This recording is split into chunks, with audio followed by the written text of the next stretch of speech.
Hi, this is Mike making my video to add to my collection.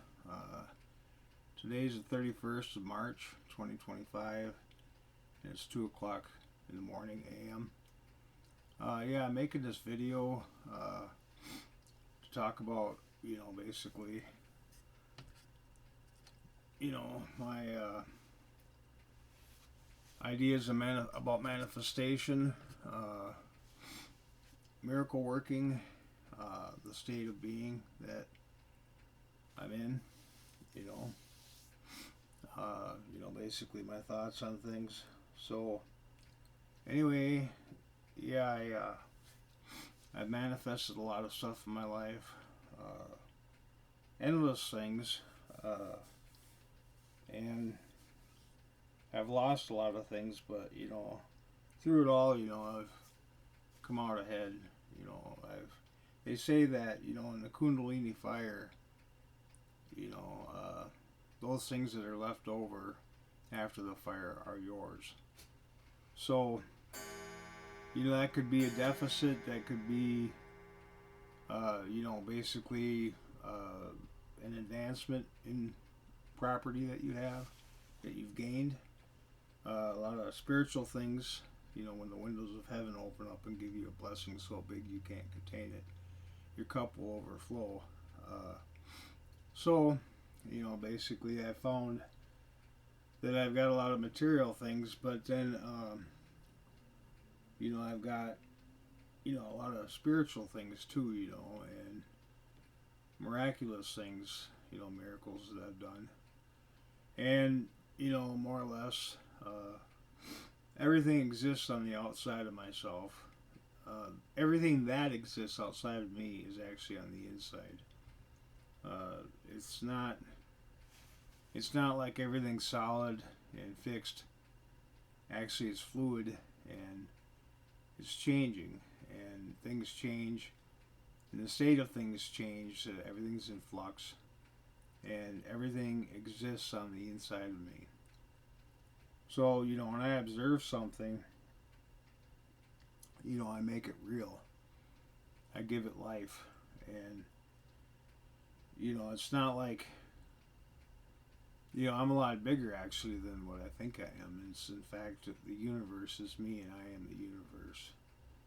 So with that being said, like I've manifested a lot of female relationships of all types, and I've had all kinds of material objects, everything you can imagine, every kind of motorized vehicle,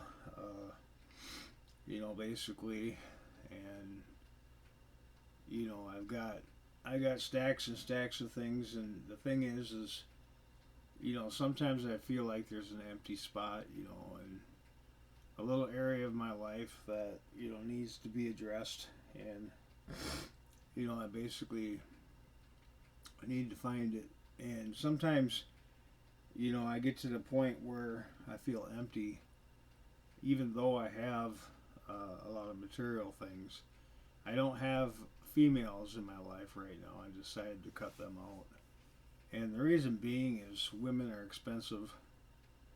And not only that, it's like I divided half my time that I do have trying to appease a woman and trying to satisfy them. And sometimes it's like a bottomless pit. You can keep throwing things at it and it's never enough.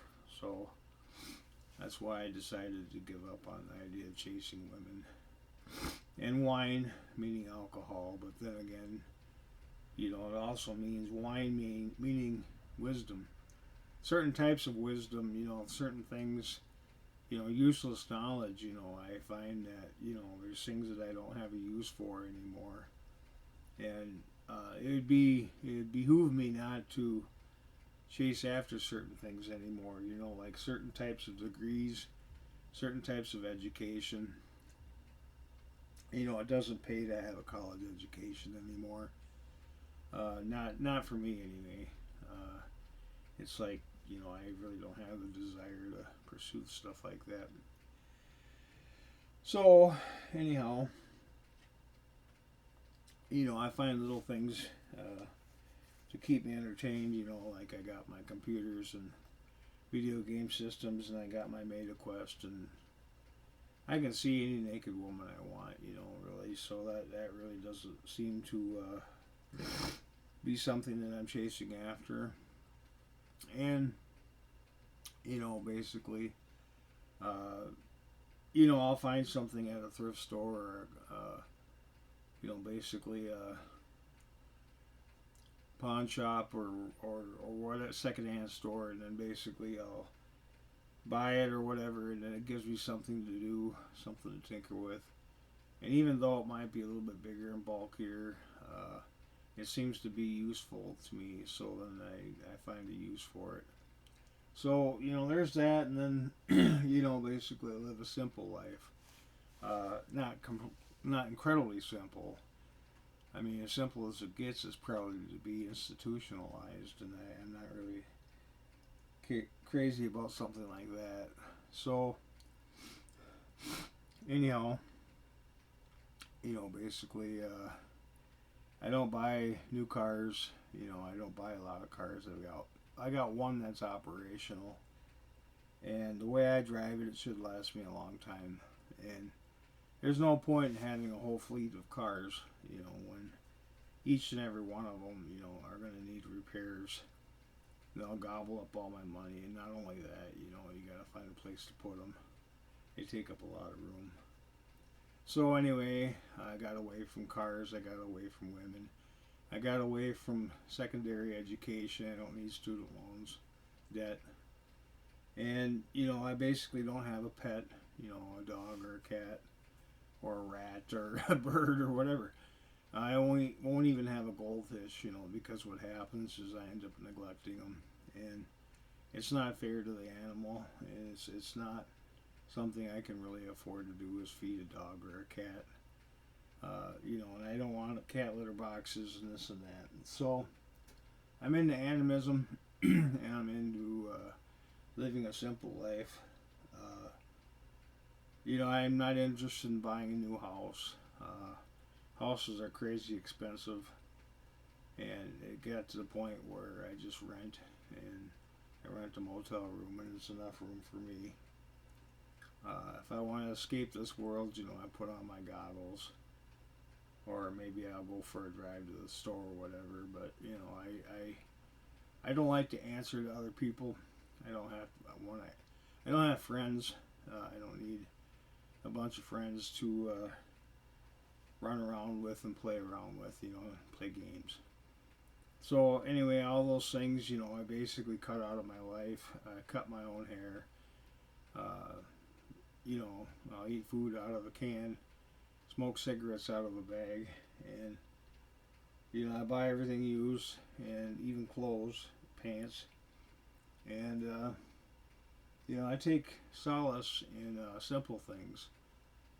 Sometimes it's like I'll do something simple, and I'll find little things to keep me occupied, like little bits of electronics and stuff. And basically, I make videos and I do little things to keep me occupied. But honestly, for the most part, I live a very simple life. So with that being said, I'm 55 years old. Nobody wants to hire me anymore.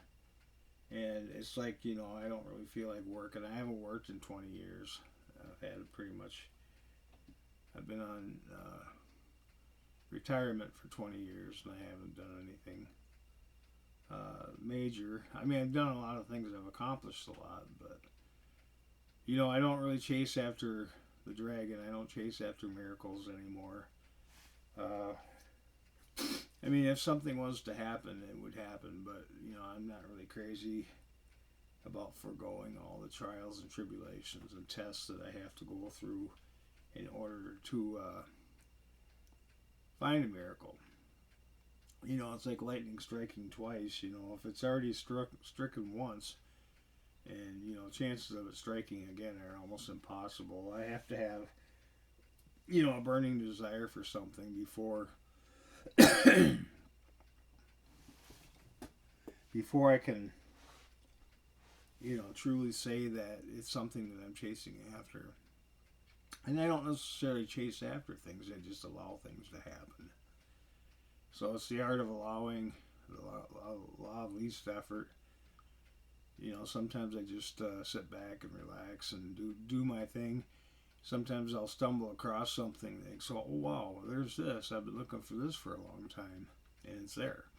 So the universe provides me with everything, and the universe, and of course I've got the Queen of Heaven. I got Sophia, and she's always there. It's just sometimes, it talks about the fall of Sophia, and I've had that, but Sophia's there. She's attainable. It's just I gotta summon her, and I gotta be alone, and then when I really look for her, she's there. So I got the Queen of Heaven, I got the Bride, and I've got that, and then I am capable of doing miracles. It's just the desire has to be there in order for me to do them. You can't really demand a miracle and expect it to happen. You can have the desire there, but there's a process that's involved. First you have to seek until you find, and when you find it, you'll be disturbed, and when you're disturbed, you focus, and then you focus. You have a long suffering patience, and then eventually it'll reveal itself to you, and then you'll marvel, and then you'll be amazed and astonished at this miracle that just presented itself, and then of course then you'll rule over all. So what happens then, it's like you conquer the world. You conquer your mind, you conquer the people around you, and then of course then you conquer the world around you. So anyhow, that's really ultimately all there is to it. And you take satisfaction in smaller things. Sometimes it's right underneath your nose, something that is there, and you've overlooked it, and then you give it some attention, and then you pay. The grass is greener in your yard, actually, if you think about it, than somebody else's. You don't have to covet your neighbor's wife. You don't have to covet your neighbor's possessions. You don't have to look outside yourself. Sometimes you look within, and you'll find out that within yourself, it contains the seeds of some great, incredible things that can manifest. So, that's really ultimately what it is. So, you search your mind, you search your heart, you search yourself, and then you'll find out your heart opens up, your mind opens up, and the two become one, your heart-mind connection, and your body and your mind. So the spiritual and the physical. So anyway, that's all there is to that. And like I say, you just take solace in little things, and you show gratitude in everything. And sometimes you pay attention to those little things that you have.